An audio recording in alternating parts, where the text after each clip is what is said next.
British സർക്കാർ തൂക്കുകയർ വിധിച്ച communist ഗ്രാമമാണ് മൊറാഴ. കഴുമരത്തിൽ നിന്ന് ഇറങ്ങി വന്ന മൊറാഴ സമരനായകൻ KPR ഗോപാലൻ മാടായിൽ നിന്ന് ആദ്യ കമ്മ്യൂണിസ്റ്റ് നിയമസഭാംഗമാകുമ്പോൾ MV ഗോവിന്ദന് വെറും 4 വയസ്സ്.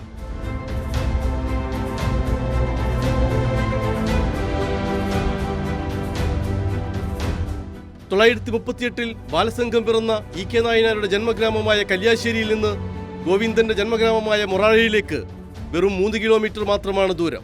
കമ്മ്യൂണിസ്റ്റ് ചരിത്രം ചുറ്റും കോട്ടകെട്ടി നിൽക്കുന്ന ഗ്രാമങ്ങളിലൂടെ 8-ാം വയസ്സിൽ ബാലസംഘത്തിന്റെ കൊടിപറത്തി നടന്ന ബാലനിൽ നിന്ന് പോരാട്ടവും ചരിത്രവും സിദ്ധാന്തവും ഇഴകീറുന്ന പാർട്ടിയുടെ സംസ്ഥാന സെക്രട്ടറിയിലേക്കുള്ള 6 പതിറ്റാണ്ടിന്റെ സമരനിർഭരമായ രാഷ്ട്രീയ യാത്രകളുടെ പേരാണ് സഖാവ് MV ഗോവിന്ദൻ മാസ്റ്റർ.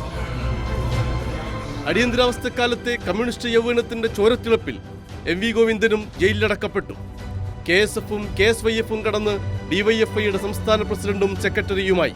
അവിഭക്ത കണ്ണൂർ ജില്ലയിലെ കാസർകോട് താലൂക്ക് സെക്രട്ടറി, പാർട്ടിയുടെ വളണ്ടിയർ ക്യാപ്റ്റൻ. 2002 മുതൽ 2006 വരെ കണ്ണൂർ ജില്ലാ സെക്രട്ടറി, തുടർന്ന് പാർട്ടി സംസ്ഥാന സെക്രട്ടേറിയറ്റ് അംഗം, കേന്ദ്ര കമ്മിറ്റി അംഗം, പോളിറ്റ് ബ്യൂറോ അംഗം. 1996-ലും 2001-ലും 2021-ലും നിയമസഭാംഗം. 2ാം പിണറായി മന്ത്രിസഭയിലെ എക്സൈസ് തദ്ദേശ സ്വയംഭരണ വകുപ്പ് മന്ത്രി. 2022-ൽ പാർട്ടി സംസ്ഥാന സെക്രട്ടറി, കർഷക തൊഴിലാളി പ്രസ്ഥാനത്തിന്റെ ദേശീയ പ്രസിഡന്റും ദേശാഭിമാനി ചീഫ് എഡിറ്ററും. എല്ലാത്തിനുമപ്പുറം അടിമുടി ഒരു മാഷാണ്.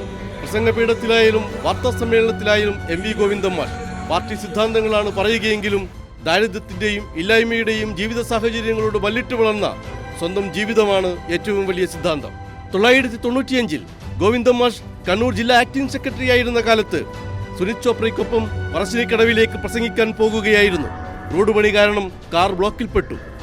പെട്ടെന്ന് കാർ നിർത്താൻ പറഞ്ഞ് മാഷ് കാറിൽ നിന്നിറങ്ങി കത്തുന്ന വെയിലിലും കരിയിലും പൊടിയിലും പണിയെടുക്കുന്ന തൊഴിലാളികളിൽ നിന്ന് പ്രായമേറിയൊരു സ്ത്രീയെ കാറിനടുത്തേക്ക് കൂട്ടിവന്ന് മാഷ് സുനിത്തിനോട് പറഞ്ഞു, ഇതാണ് എൻ്റെ അമ്മ. തീയിൽ കുരുത്ത ആ തൊഴിലാളി രാഷ്ട്രീയത്തിന്റെ പേരാണ് അന്നും ഇന്നും MV ഗോവിന്ദൻ. ബിജു മുത്തത്തി, കൈരളി ന്യൂസ്.